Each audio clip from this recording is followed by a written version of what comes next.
नमस्कार दोस्तों, digital study for you channel स्वागत करता है आपका। यूपीएसआई 2021 13 नवंबर 2021 को फर्स्ट शिफ्ट का पेपर कंप्लीट हो चुका है। लड़के सेंटर से बाहर आ चुके हैं। लड़कों के द्वारा बताए गए क्वेश्चन पेपर को मैंने अपने हैंड रिटन नोट्स में बनाकर आप लोग को दिखाया है और आगे भी दिखाता रहूँगा। 12 नवंबर के जैसे मैंने बताया था उसी तरीके से पेपर आया हुआ है। इस बार मुझे ज़्यादा क्वेश्चन तो नहीं मिल पाए हैं, मोस्टली 30 से 35 क्वेश्चन मिले हुए हैं। तो उन 30 पे 35 क्वेश्चन को देख लेते हैं कि आप कितना सही कर पाते हो। ये एग्जाम के आए हुए क्वेश्चन है, अभी अभी आए हैं। इसमें हिंदी का जो लेवल है आसान देखने को मिला है, जीके इस बार टफ देखने को मिली है और मैथ्स कैलकुलेटिव देखने को मिला है। और बात करें रीजनिंग की तो रीजनिंग भी कैलकुलेटिव देखने को मिली है। अगर ओवरऑल पेपर की बात करें तो पेपर आपका मॉडरेट है। इसमें आपका सेफ अटेम्प्ट 120 नंबर का माना जा रहा है, 110 से 120 सेफ अटेम्प्ट है। तो चलिए देखते हैं कि कौन कौन से क्वेश्चन पूछे गए थे। हिंदी से आया हुआ क्वेश्चन था, उसमें पूछा था आपसे केंद्रीय चिड़ियाघर प्राधिकरण कब बनी। ये क्वेश्चन आया हुआ था। एक आया था चंपाकम दोराई राजन केस 1951 में, SC/ST एक्ट से रिलेट करता है आपका, जब आपका पहला संविधान संशोधन लाया गया था तो उसी समय चंपाकम दोराई राजन केस आया था। ठीक है। आर्टिकल 324 से क्वेश्चन पूछा था कि ये किससे रिलेट करता है, तो ये निर्वाचन आयोग से रिलेट करता है। और राष्ट्रपति पर महाभियोग किस आर्टिकल के थ्रू लगता है, आर्टिकल 61 से आया हुआ एक क्वेश्चन था। आर्टिकल 243A भी आया हुआ था कि नहीं आया था, ये ऑप्शन में था। जैसे ऑप्शन 4 होते हैं ना, तो उसमें आर्टिकल 243A था। जो क्वेश्चन पूछा था आर्टिकल 143 इसका आंसर था कि सर्वोच्च न्यायालय की सलाहकार आर्टिकल 143 से रिलेट करता है। एक धारा से क्वेश्चन आया था, आईपीसी की धारा 511 का संबंध किससे है। अब यूपी में गंगा नदी बहती है, तो गंगा नदी आपका कहाँ से प्रवेश करती है वो क्वेश्चन पूछा था।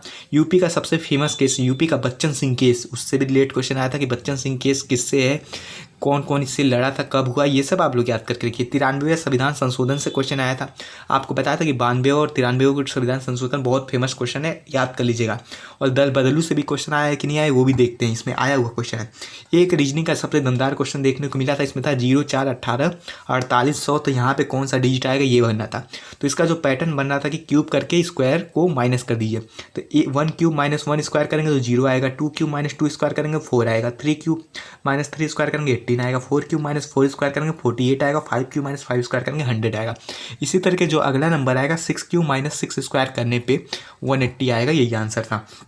अब हिंदी में जैसे पूछा था कि अपभ्रंश के कितने भेद होते हैं, तो अपभ्रंश जो है 7 प्रकार के होते हैं, ये हमें याद है। प्रयोगवाद के जनक क्या हैं ये पूछा था। सरस्वती पत्रिका आपका कब पारित हुआ था और कौन इसके रचयिता मतलब वो थे वो पूछा था। सरस्वती पत्रिका श्याम प्रसाद हैं और 1900 के आसपास पारित हुआ था। एक मुहावरा आया था कि नाक का बाल होना, नाक का बाल होना मतलब प्रिय होना, बहुत प्रिय होना। अभी मैंने बताया था कि दल बदलू कानून आप लोग पढ़ लीजिएगा, कल भी पढ़ लीजिएगा, तो उससे से रिलेटेड क्वेश्चन आ गया आर्टिकल 52। एक छंद से आज इस शिफ्ट में अलंकार के एक भी क्वेश्चन देखने को नहीं मिले हैं। इस बात को नोट किया, अलंकार से कोई भी क्वेश्चन 13 नवंबर की फर्स्ट शिफ्ट में नहीं है। कुंडलिया में छंद कौन सा, इससे क्वेश्चन आया है। समास और छंद से इस बार चौपाई से क्वेश्चन देखने को मिले हैं। प्रत्यय के कितने प्रकार हैं, प्रत्यय 2 प्रकार के होते हैं। पिता के घर में रहने वाली पुत्री को क्या कहते हैं, वाक्यांश के लिए एक शब्द आया था। ठीक है।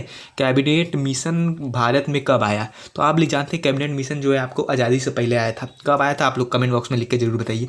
103वां संविधान संशोधन कब लाया गया। हिंदी का प्रथम उपन्यास क्या था, परीक्षा गुरु था, ये क्वेश्चन देखने को मिला था। एक हिंदी में एक वर्ड है री जो है, इससे पहले किससे मिल के बनता है, री जो वो है व्यंजन किससे मिल के बनता है, कौन कौन से वर्डों से मिल के बनता है, ये क्वेश्चन आया था। तो हमने सारे क्वेश्चन देख लिए 13 नवंबर के फर्स्ट में जो क्वेश्चन आए थे। आगे और भी क्वेश्चन मिलते जाएंगे, इसी तरीके से मैं वीडियो लेकर आता रहूँगा। एकदम जेन्युइन क्वेश्चन है, पूरे 100 के 100% क्वेश्चन एग्जाम में आए हुए हैं। नहीं आए हुए हैं तो आप लोग कमेंट बॉक्स में लिख के खुद ही बताइए, मैं गारंटी ले रहा हूँ सारे क्वेश्चन आए, सारे स्टूडेंट से पूछ कर बनाए गए हैं। ठीक है। और 12 नवंबर के भी क्वेश्चन मैंने 12 नवंबर के ऑलमोस्ट 40 क्वेश्चन कराए हैं, उसको भी देख लीजिएगा, क्योंकि ये सब आने वाले जितने भी आगे शिफ्ट हैं उसमें क्वेश्चन जरूर रिपीट होंगे। क्योंकि यूपी के पुलिस मतलब यूपीएसआई का जो पेपर बना रहा है उसके बाद इतने क्वेश्चन नहीं है कि वो पूरे 52 मतलब 2 दिसंबर तक होने वाले एग्जाम में इतने सारे पेपर के क्वेश्चन रिपीट ना हो। मैं गारंटी ले रहा हूँ कि 20 तारीख के बाद से 5 से 10 क्वेश्चन रिपीट जरूर देखने को मिलेंगे। तो चलिए बाय।